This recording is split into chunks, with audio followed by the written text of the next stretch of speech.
증거, 환란 속에서 이루어지는 두 증인의 증거에 대한 예언이 이제 언급이 됩니다.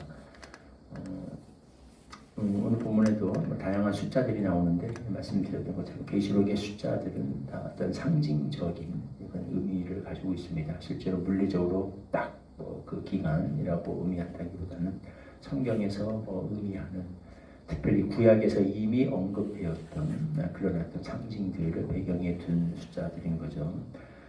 특별히 이 기간이 이제 42달 동안 성전의 바깥쪽이 이방인들에게 짓밟히게 된다라고 말씀하십니다. 그래서 성전 안에 있는 수를 성전 내부를 측량하는데 밖은 측량하지 말라. 42달 동안 이방인이 그것을 짓밟을 것이기 때문이다. 라고 이제 하나님께서 이렇게 말씀하십니다. 성전 안을 측량한다라고 하는 것은 그 안에 마치 인을 친 것과 비슷한 개념이라고 보면 되겠죠. 하나님께서 지키고 보호하실 성도들의 수를 다 이렇게 택자들의 수를 다 세고 계시고 그들을 보호하고 계실 것을 이제 말씀하시는데 성전의 바깥쪽은 내어주십니다. 일시적으로 이방인들에게. 그래서 믿지 않는 자들이 하나님의 교회를 대적하고 또 짓밟고 또 괴롭히는 일에 핍박하는 일이 있을 것입니다. 그러나 하나님의 허락하에 통제하에 있게 될 것을 예언하고 계신 거죠. 뒤에도 마찬가지예요. 무저갱이 열리니까 거기서 또 짐승이 올라와서 이 증인을 죽이고, 그러니까 그 전까지는 하나님이 이 짐승을 무저갱에 잡아두신 거죠. 잡아두셨다가 열었다가, 그러니까 하나님이 원수들의 세력을 억제하기도 하셨다가 잠시 풀어놓기도 하셨다가, 그러니까 전적인 하나님의 그 통제 하에서 이 교회의 원수들이, 대적들이, 사탄이 역사하게 된다는 것을 이렇게 보여주고 계십니다. 어쨌든 하나님께서 모든 것을 주관하고 계십니다. 그러니까 하나님의 계획 속에는 잠시적으로, 제한적으로나마 하나님의 허락 안에서 이루어지는 일이긴 하지만 원수들이 날뛰고 또 교회를 대적하고 신자들을 핍박하고 심지어 죽이기도 하는 일들이 있게 될 것을 말씀하십니다. 이게 우리가 말하는 환란의 때, 7년 대환란 이런 이야기들 전에 많이 했죠. 그런 개념이라고 보면 되겠죠. 그래서 42달이라는 말이 나오고 뒤에 보면 1260일 동안 증언한다는 얘기가 나오는데 이게 사실은 같은 기간입니다. 성경에 이게 이제 다니엘서에서부터 나오는 개념이고 계시록에서 나오는데 세 가지 표현으로 등장을 해요. 42달, 1260일, 또는 한때, 두때, 반때. 이건 전부 다 3년 반을 의미하는 개념입니다. 한때 1년, 두때 2년, 반년, 반때. 합치면 3년 반이 되고, 이거를 달수로 환산하면 42달이 되고, 이거를 날짜로 계산하면 1260일이 되고, 다 같은 3년 반의 이제 환란을 얘기하는 거죠. 3년 반은 왜 하필이면 3년 반인가? 저기 다니엘서의 배경을 두고 있습니다. 다니엘은 그 예언을 할 적에 인류의 후속사의 세상의 그 기간을 7년이 70번 반복되는 것으로 이렇게 했습니다. 490년 얘기를 했죠. 그것도 역시 상징적인 개념이에요. 7일 완전수고 그 7이 70번 완전. 그러니까 하나님께서 이 세상의 모든 역사를 이끌어 가시는데 그걸 다 통틀어서 완전하게 계산하면 7년이 70번 반복되는 77에 49, 490이 나온다. 이런 개념으로 세상의 역사를 본 겁니다.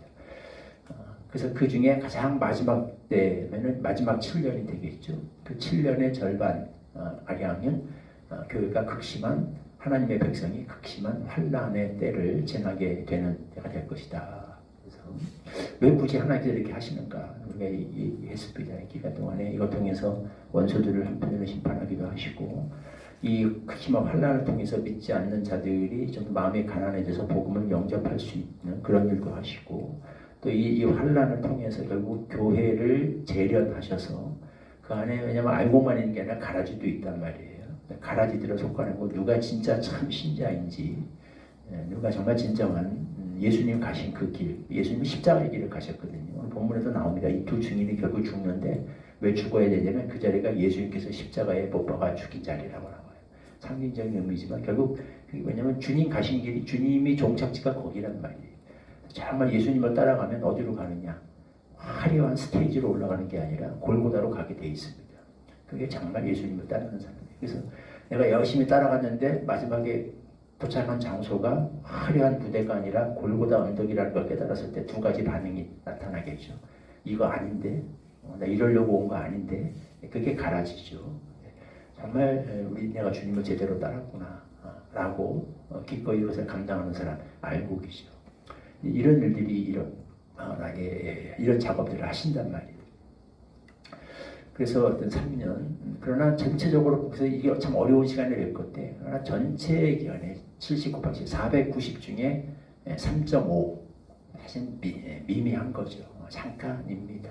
힘들겠지만 잠깐의 이때만 견뎌내고 이 연단의 때를 잘 견뎌내면 그 뒤에는 정말 이제 모든 역사가 마무리되고 하나님께서 주시는 생활과 새 땅에서 정말 우리가 기대고 꿈꿔왔던 그 하나님의 나라가 온전히 그 절정이 이루고 성취되게 되는 영광의 순간이 오게 될 거죠.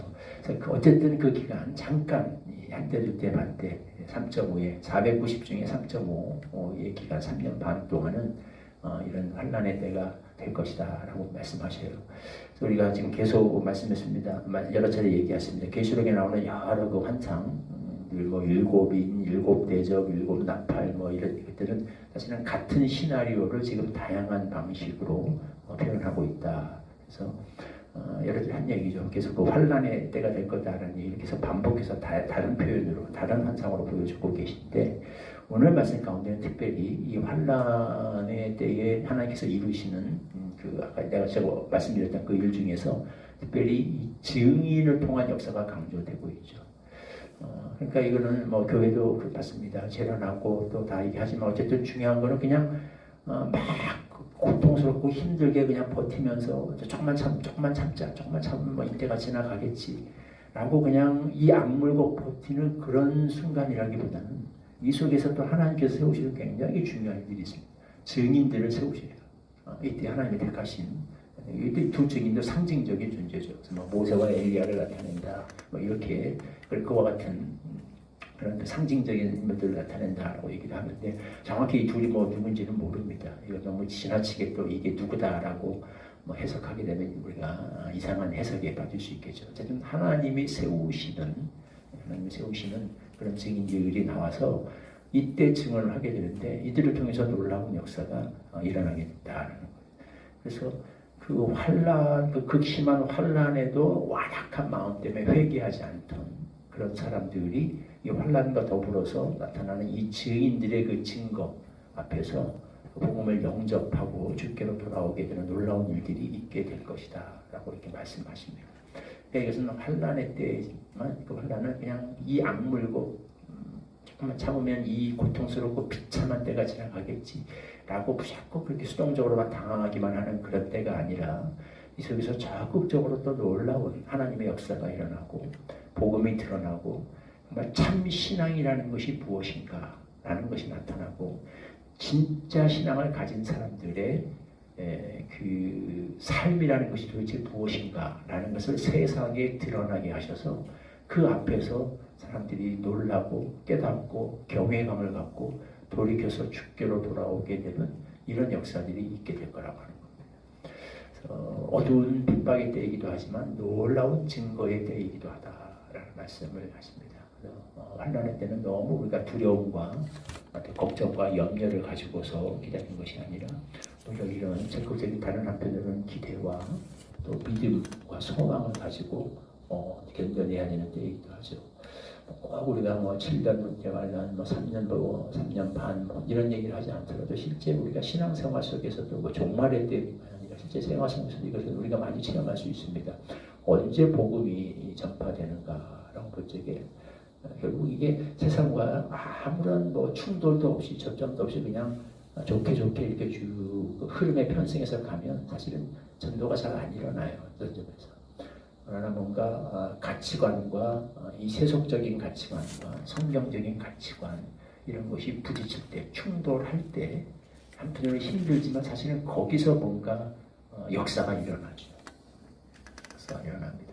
그래서 핍박을 통해서 사실은 이게 뭔가 이런 핍박과 어려움 저는 손해를 받으면 예수 믿을 때 저는 손해를 받기 신앙만 포기하면 예수 믿지 않고 세상과 함께 가게 되면 아무 문제가 없을 텐데 저런 손해와 희생을 감수하면서도 도대체 저들은 왜 저 길을 가는가?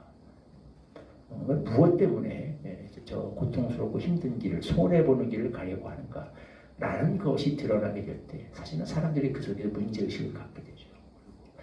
저들이 믿는 것이 뭔가 진짜가 있구나. 저게 뭐 진짜로구나. 세상과는 다른 그냥 저렇게 하면 단순히 복 받고 잘 먹고 잘 살기 위해서가 아니라 저런 희생과 손해와 아픔을 감수하면서도 저 길을 가려고 하는 뭔가 진리가 저 안에 있구나 라는 것이 세상들에게 그럴 때 비로소 어필이 되죠. 제대로 임팩트가 갑니다. 그렇게 해서 사실은 전도와 복음이 일어나게 되죠. 저도 제 가정 복음화가 이루어질 때 그렇습니다. 제사 문제라든지 이런 문제 가지고 집안에서 충돌이 일어나게 되니까 사실 힘들었지만 사실 그런 부딪힘과 갈등과 충돌이 일어나게 되면서 사실 집안에 복음이 들어가게 됐던 거죠. 개인적으로도 저는 그런 체험을 가지고 있는데요. 우리가 다 마찬가지. 그게 진짜 복음이죠. 그게 사람들에게 설득력을 갖죠. 저게 진짜구나. 이런 고충이 수반되는데도 불구하고 그래서 포기하지 않고 저 길을 가고 저걸 이야기하고 여전히 저걸 붙들고 여전히 저걸 나에게도 이야기를 하고 증거하려고 하는 저것 저게 뭔가 진짜가 있구나 라는 속에서 사실은 전도가 일어나게 되는 거죠. 하나님께서 그 일을 이 증인들을 통해서 하시게 됩니다. 물론 그건 쉽지는 않을 거예요. 이들이 하나님의 은혜 안에서 큰 권능을 행하기도 하지만 결국은 또 원수들에게 결국 죽임을 당하죠. 순교의 피를 흘리게 됩니다. 그거는 패배의 죽음이 아니라 그들이 죽은 그 시체가 원수들에게 심지어 조롱을 당하기도 하고 공개적으로 그 사체가 모욕을 당하기도 하는 극심한 어려움을 겪기도 하는데 근데 세상적으로 볼 때는 참 비참하고 조롱거리가 됐지만 사실 영적으로 이거는 정말 영광스러운 죽음이라는 거예요. 왜? 이들이 주께서 십자가에 못 박히신 그곳에서 죽었거든요. 물론 상징적인 의미죠. 그래서 이게 이상한 거 아니에요. 수치스러운 거 아니에요. 예수님 따라가면 이리로 가게 되어 있습니다. 우리 주님이 가신 마지막 종착역은 골고다예요. 마지막 사도 바울이 자기네 달려갈 길에 다 달려갔다 할 적에도 결국 바울이 마지막으로 달려가서 이르는 종착역이 어디인가? 목이 잘린 장소였죠. 승리 장소였습니다. 이게 예수님을 따르는 자들이 참으로 따르고자 하는 자들이 궁극적으로 도달하게 되는 곳이죠. 그래서 이걸 견디고 이걸 지나고 나야 물론 거기서 끝나지 않죠. 그걸 지나고 나야 그 뒤에 이들이 영광 가운데 하늘로 들림을 받는 그들에게 다시 생기가 들어가서 모든 사람들이 크게 두려워하는 가운데 하나님의 음성을 듣고 구름을 타고 하늘로 올라간 원수들도 그것을 다 보게 되는 주님께서 하나님께서 두 팔을 벌려서 이들을 맞아주시는 정말 진정한 영광에 이르게 되는 거죠. 우리 예수님이 이렇게 되셨습니다. 십자가의 고난과 수치와 조롱과 모욕과 그 모든 것을 견디고 나시고 다 받으시고 난 뒤에 그 뒤에 부활의 영광에 이르셨습니다. 이 예수님을 믿는 사람들의 공동체 교회 가야 될 길은 그래서 예수님이 좁은 길이라고 말씀하셨습니다. 십자가로 통한 부활의 영광이 되게 되는 거죠. 그래서 환란의 때를 지나는 것이 결코 이상한 게 아니고 오히려 그것이야말로 참된 증거, 참된 영광에 이르게 되는 참 알고기, 가라지가 아닌 알고기, 참 성도들이 반드시 통과해야 되는, 걸어가야 되는 그런 길이고 여정이다라는 거. 그것은 참 영광과 승리와 명예로운 길이다. 그 종착지가 우리를 기다리고 있다라는 것을 환상통에서 보여주십니다. 네, 핍박과 어려움이 닥칠 때에 우리는 오히려 이때가 영적으로 보면 하나님께서 일하실 수 있는, 가장 강력하게 일할 수 있는 그런 성령께서 역사하시는 때일 수 있다는 것을 알고 우리가 잘 될 때 오히려 우리는 경계해야 될 수 있습니다. 반면에 이렇게 힘들고 고통스러울 때가 영적으로 우리가 기뻐해야 될 때일 수 있어요. 그런 믿음으로 우리에게 주어진 길을 걸어갈 수 있기를 소망합니다.